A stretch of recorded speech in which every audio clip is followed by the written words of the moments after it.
प्रधानमंत्री नरेंद्र मोदी ने कर्नाटक से वर्चुअल तरीके से कटरा से अमृतसर वंदे भारत ट्रेन को हरी झंडी दिखाकर किया रवाना। बेंगलुरु से कई अन्य परियोजनाओं का भी किया शुभारंभ। सीमा पार से नशों और हथियारों की तस्करी रोकेगा एंटी ड्रोन सिस्टम बाज आंख। मुख्यमंत्री भगवंत मान ने अरविंद केजरीवाल के साथ एंटी ड्रोन प्रणाली के वाहनों को दिखाई हरी झंडी।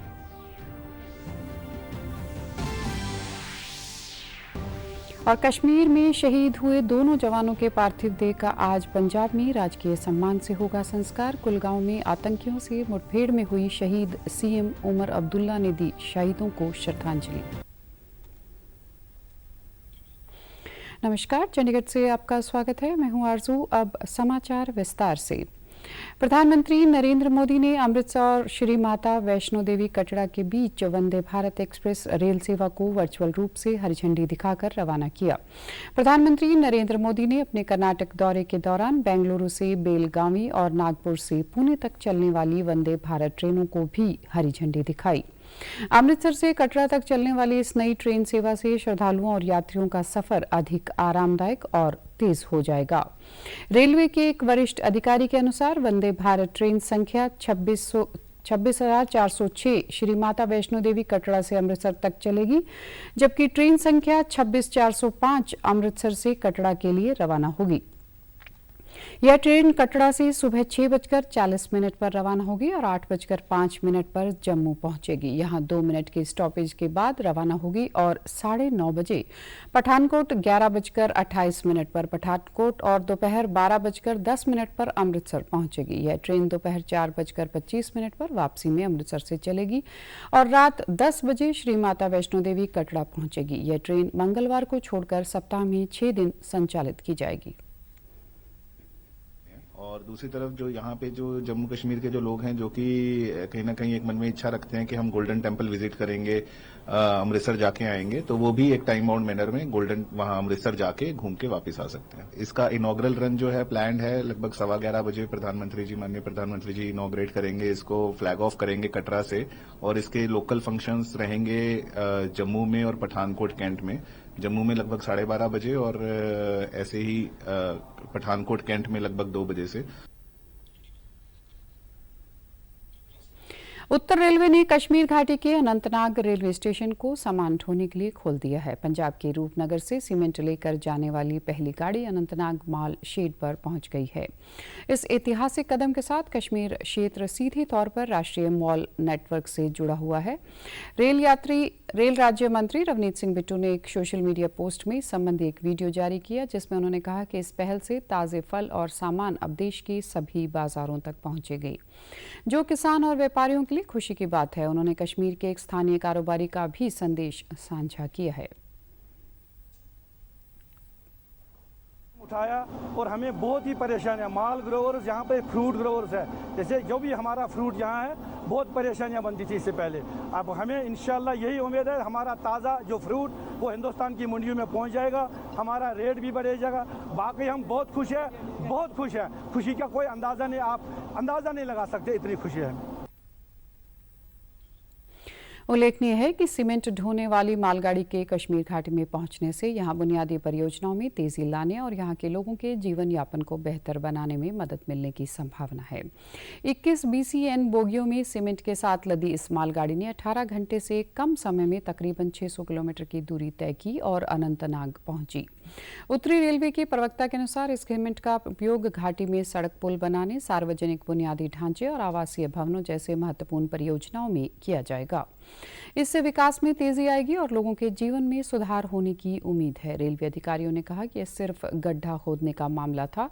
कश्मीर घाटी में यह कोई उपलब्धि नहीं बल्कि प्रगति है, एकीकरण और समृद्धि की दिशा में एक शक्तिशाली कदम है। इस ऐतिहासिक क्षण में घाटी में कनेक्टिविटी और पूंजीवाद के नए अवसरों के लिए दरवाजे खोल दिए हैं। पंजाब ने सीमा पार से नशे और हथियारों की तस्करी रोकने के लिए एक ऐतिहासिक पहल के तहत मुख्यमंत्री भगवंत सिंह मान और आप के राष्ट्रीय संयोजक अरविंद केजरीवाल ने कल एंटी ड्रोन प्रणाली बाज आंख को हरी झंडी दिखाई। सीमांत जिले तरनतारन में एक कार्यालय के कार्यक्रम के दौरान पंजाब अंतर्राष्ट्रीय सीमा पर इस प्रणाली को तैनात करने वाला देश का पहला राज्य बन गया। इस दौरान मुख्यमंत्री भगवंत मान ने बताया कि पाकिस्तान से पंजाब की 553 किलोमीटर सीमा लगती है, जिसे नशा और हथियारों की तस्करी के लिए सबसे संवेदनशील क्षेत्रों में से एक माना जाता है। सीमा सुरक्षा को मजबूत करने और ड्रोन आधारित तस्करी से पैदा हुई चुनौतियों का मुकाबला करने के लिए अंतर्राष्ट्रीय सीमा पर नो एंट्री ड्रोन यूनिट स्थापित किए जा रहे हैं। मुख्यमंत्री ने बताया कि इन यूनिटों पर 51 करोड़ रुपए से ज्यादा खर्च किए जा रहे हैं। उन्होंने बताया कि बीएसएफ के साथ समन्वय से इसे दूसरी पंक्ति के रूप में बॉर्डर से लगते जिलों में तैनात किया जाएगा। इस प्रणाली से सीमा के जरिए राज्य में प्रवेश करने वाले किसी भी ड्रोन को तुरंत निष्क्रिय किया जा सकेगा। पठानकोट से लेकर फाजिल्का तक पूरा सीमा क्षेत्र एंटी ड्रोन सिस्टम से लैस होगा। इस सिस्टम को युद्ध नशे के विरुद्ध अभियान के हिस्से के रूप में शामिल किया गया है, जिहदा नाम है बाज अख। सो बाज दी अख जिहड़ी है एंटी सोशल लोकां ते समाज विरोधी अंसरां ते रहूगी। पंजाब सरकार अपने खर्चे ते ये जिहड़े एंटी ड्रोन सिस्टम है बिल्कुल लेटेस्ट वो लॉन्च कर रही है, जिहदे विच असीं बीएसएफ दे नाल सहयोग दे विच पठानकोट तो लैके फाजिलका तक दे जिहड़े भी एरिए ने सैकेंड लाइन ऑफ डिफेंस, उत्थे ये सिस्टम जिहड़ा है लगातार अपनी बाज अख रखूगा। इस दौरान मीडिया से बातचीत करते हुए आपके राष्ट्रीय संयोजक ने कहा कि इस पहल से नशे के खिलाफ मुहिम में एक और शानदार अध्याय जुड़ गया है। केजरीवाल ने बताया कि 3 एंट्री ड्रोन प्रणालियां शुरू की गई हैं, 6 और जल्द शुरू की जाएंगी। राज्य सरकार ने नशा तस्करों के खिलाफ जीरो टॉलरेंस नीति को सख्ती से लागू किया है। जम्मू कश्मीर के कुलगाम जिले के अखल क्षेत्र में आतंकियों के खिलाफ एक सैन्य ऑपरेशन में शहीद हुए पंजाब के 2 जवानों की शहादत पर पंजाब के मुख्यमंत्री भगवंत मान ने दुख व्यक्त किया है और शहीद सैनिकों के परिवारों को 1-1 करोड़ रुपए सम्मान राशि देने की घोषणा की है। लांस नायक प्रितपाल सिंह समराला के गांव मानूपुर और हरमिंदर सिंह फतेहगढ़ साहिब के गांव बदीनपुर के निवासी थे। शहीद जवान के ताया मेजर हरबंस सिंह ने बताया कि परिवार को फौज की ओर से आए टेलीफोन से यह जानकारी मिली। उन्होंने बताया कि विशेष तलाशी मुहिम के दौरान आतंकवादियों से हुई मुठभेड़ में ये दोनों जवान शहीद हो गए और 2 घायल हो गए। आतंकवादियों ने ग्रेनेड से हमला किया था। इस बीच हुई फायरिंग्स में प्रितपाल के सर में गोली लगने से वह मौके पर ही शहीद हो गए। इस घटना की सूचना मिलते ही इलाके में शोक का माहौल हो गया। उन्होंने बताया कि शहीद प्रितपाल का पार्थिव देह आज गांव पहुंचेगा और उसका सरकारी सम्मान के साथ संस्कार किया जाएगा। साढ़े 17 साल का भर्ती हो गया सीगा, ਹੁਣ 2 ਸਾਲ ਰਹਿੰਦੇ ਸੀ ਰਿਟਾਇਰਮੈਂਟ 'ਚ ਹੌਲਦਾਰ ਸੀਗਾ ਇਹ ਜੰਮੂ ਕਸ਼ਮੀਰ 'ਚ ਅਨੰਤਨਾਗ ਦੇ ਵਿੱਚ। ਇਹਨਾਂ ਦਾ ਇਹਲੇ 5 ਦਿਨ ਤੋਂ ਘਿਰੇ ਹੋਏ ਸੀਗੇ। ਇਹ ਰਾਤ ਦੱਸ ਰਹੇ ਨੇ ਵੀ ਬੰਬ ਮਾਰ ਕੇ ਇਹਨਾਂ 'ਚੋਂ 4 ਜਣਿਆਂ ਨੂੰ ਸ਼ਹੀਦ ਕਰਤਾ। ਇੱਕ ਮਾਨੂਪੁਰ ਦਾ ਮੁੰਡਾ ਸੀਗਾ, ਇਹਦਾ ਦੋਸਤ, ਇੱਕ ਇਹ ਸੀਗਾ, ਇੱਕ ਕੋਈ ਵਿੱਚ ਅਫਸਰ ਸੀ ਇਹਨਾਂ ਦੇ। उधर जम्मू कश्मीर के मुख्यमंत्री उमर अब्दुल्ला ने श्रीनगर में दोनों सैनिकों को श्रद्धासुमन अर्पित किए। पंजाब निवासी ये दोनों जवान अखल में आतंकवादियों से हुई मुठभेड़ में शहीद हो गए थे।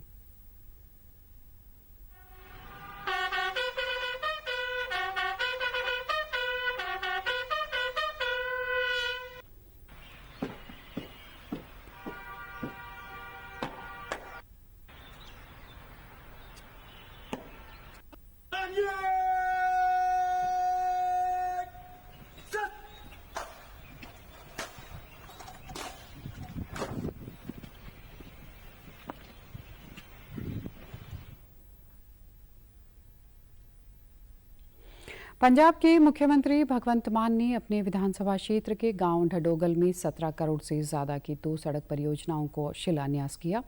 इससे पहले उन्होंने गांव में शहीद सरदार भगत सिंह ढडोगल को 87वीं बरसी के मौके पर श्रद्धांजलि अर्पित की। इस मौके पर आयोजित समारोह में उपस्थित लोगों को संबोधित करते हुए मुख्यमंत्री ने कहा कि आज शहीदों की बदौलत हम खुली हवा में सांस ले रहे हैं। शहीद किसी गाँव या जिले के नहीं होते बल्कि पूरी कौम के होते हैं। हमारे गुरुओं ने भी मानवता की भलाई के लिए अनेक काम किए हैं और आज हमें उन्हीं के दिखाए मार्ग पर चलने की जरूरत है। मान ने बताया कि आज जिन 2 सड़कों का शिलान्यास किया जा रहा है उनमें एक सड़क छींटेवाला जाएगी जो कि वाया ढडोकल बुर्ज गुहार चीमा से होकर जाएगी। इस पर 7 करोड़ 56 लाख रुपए खर्च होंगे। दूसरी सड़क अमरगढ़ से धूरी बागड़िया रोड तक बनाई जा रही है।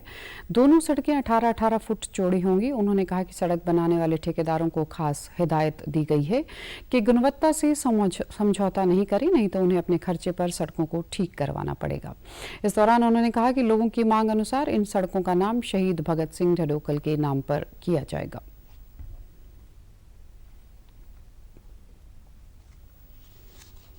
अपने शहीदां नूं याद करो, उन्हां दे मेले लाओ, दीवे बत्तियां करो। श्री गुरु ग्रंथ साहब जिड्डा खजाना अपने पन गुरु साहब दे गए, इहदी तां जे दो अंगां दी भी विस्तार सहित व्याख्या करन लग जाइए कई महीने लग जाणगे। बरसी दे मौके ते 2 सड़कां दा भी नींह पत्थर रखिआ। इहदे च एक तां जिहड़ी सड़क है ਉਹ ਜਾਊਗੀ ਛੀਂਟਾਂ ਵਾਲੇ ਨੂੰ, ਬਾਇਆ ਢਟੋਗਲ, ਬੁਰਜ ਗੁਹਾਰਾ, ਬੁਰਜ ਸੋਢਾ, ਚੀਮਾ, ਭੜੀ, ਮਾਨਸਾ, ਸਮੁੰਦਗੜ੍ਹ, ਛੰਨਾ ਇਹ ਹੋਊਗੀ। ਤੇ ਇਹਦੀ 7 ਕਰੋੜ 56 ਲੱਖ ਰੁਪਏ ਲਾਗਤ ਆਊਗੀ। ਦੂਜੀ ਹੈਗੀ ਹੈ ਅਮਰਗੜ੍ਹ ਤੋਂ ਧੂਰੀ ਬਾਗੜੀਆਂ ਰੋਡ ਤੱਕ ਬਣਾਈ ਜਾ ਰਹੀ ਹੈ ਤੇ ਇਹ ਸੜਕ ਢਟੋਗਲ, ਖੇੜੀ ਜੱਟਾਂ, ਲੋਹਾਰ ਮਾਜਰਾ ਤੇ ਈਸੀ ਵਿਚਦੀ ਜਾਊਗੀ ਤੇ 18-18 ਫੁੱਟ ਦੀਆਂ ਸੜਕਾਂ ਹੋਣਗੀਆਂ। ਜਿਵੇਂ ਇਹ ਜਿਹੜੀ ਸੜਕ ਹੈ ਢਟੋਗਲ ਵੇਦੀ ਜਾਂਦੀ, ਇਹਦਾ ਨਾਮ ਵੀ ਆਪਾਂ शहीद भगत सिंह ढटोगल के नाम से मार्ग ते रख देंगे। श्री अमरनाथ की सालाना यात्रा पवित्र गुफा मंदिर में छड़ी मुबारक की स्थापना के साथ संपन्न हो गई। महंत दीपेंद्र गिरी के नेतृत्व में बड़ी गिनती में साधु संतों के साथ परंपरागत रूप से विशेष प्रार्थना की गई। इसके बाद श्रद्धालुओं को वर्ष का अंतिम दर्शन कराया गया। इस वर्ष अमरनाथ यात्रा 3 जुलाई से आरंभ हुई थी, लेकिन भारी वर्षा के चलते सड़कों की स्थिति खराब हो जाने से इसे निर्धारित समय से 6 दिन पहले 3 अगस्त को रोक दिया गया। इस वर्ष लगभग 4,10,000 श्रद्धालुओं ने पवित्र गुफा के दर्शन किए। धार्मिक परंपरा और मान्यता के अनुसार यात्रा के समापन पर छड़ी मुबारक को उसी क्षेत्र में स्थापित किया गया। इस वर्ष अधिकतर श्रद्धालुओं ने 45 किलोमीटर लंबे पारंपरिक पहलगांव मार्ग से यात्रा की बजाय इसे केवल 16 किलोमीटर लंबे बालटाल मार्ग से किया। कांग्रेस सांसद और लोकसभा में नेता प्रतिपक्ष राहुल गांधी के चुनाव में वोट चोरी के आरोप पर चुनाव आयोग अब सख्त हो गया है। सूत्रों के मुताबिक आयोग ने कल फिर दोहराया कि राहुल गांधी वोट चोरी के जो भी आरोप लगा रहे हैं, अगर वे सही हैं तो उसका लेकर शपथ पत्र दें। अगर वे ऐसा नहीं करते तो वे देश से माफी मांगे। गौरतलब है कि राहुल गांधी ने चुनाव आयोग पर महाराष्ट्र, हरियाणा और कर्नाटक में वोट चोरी के गंभीर आरोप लगाए थे। चुनाव आयोग ने पहले भी इसी तरह से राहुल गांधी से शपथ पत्र देने या माफी मांगने के लिए कहा था। भारतीय वायुसेना ने आतंकवाद के खिलाफ चलाए ऑपरेशन सिंदूर के पाकिस्तान के अंदर कई आतंकी ठिकानों को तहस नहस कर दिया। इस ऑपरेशन के बाद आज वायुसेना प्रमुख air chief marshal Amarpreet Singh ने बताया कि ऑपरेशन सिंदूर के तहत 5 पाकिस्तानी लड़ाकू विमानों को मार गिराया है। कर्नाटक में ऑपरेशन सिंदूर पर बोलते हुए वायुसेना प्रमुख ने कहा कि हमारे वायु रक्षा प्रणाली ने शानदार कार्य किया है। उन्होंने विशेष रूप से हाल ही में खरीदी गई S-400 प्रणाली को गेम चेंजर बताया। उन्होंने कहा कि इस प्रणाली की लंबी रेंज ने दुश्मन के विमानों को उनके हथियार जैसे कि लॉन्ग रेंज ग्लाइड बम के उपयोग से रोक दिया है। दुश्मन वायु क्षेत्र में प्रवेश नहीं कर सका, जिससे वे अपने किसी भी हथियार का प्रयोग नहीं कर पाए।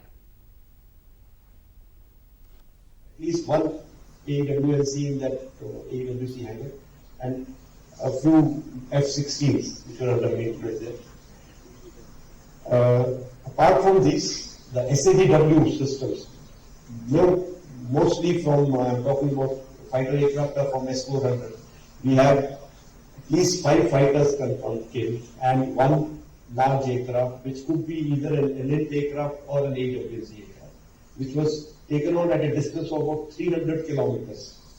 This is the actually largest ever recorded surface-to-air kill that we can talk about. और आप हमारे समाचार YouTube channel DD news Chandigarh, Facebook DD news Chandigarh और social media X DD news CHD पर भी देख सकते हैं। इसी के साथ चंडीगढ़ से समाचारों का सिलसिला समाप्त होता है। नमस्कार।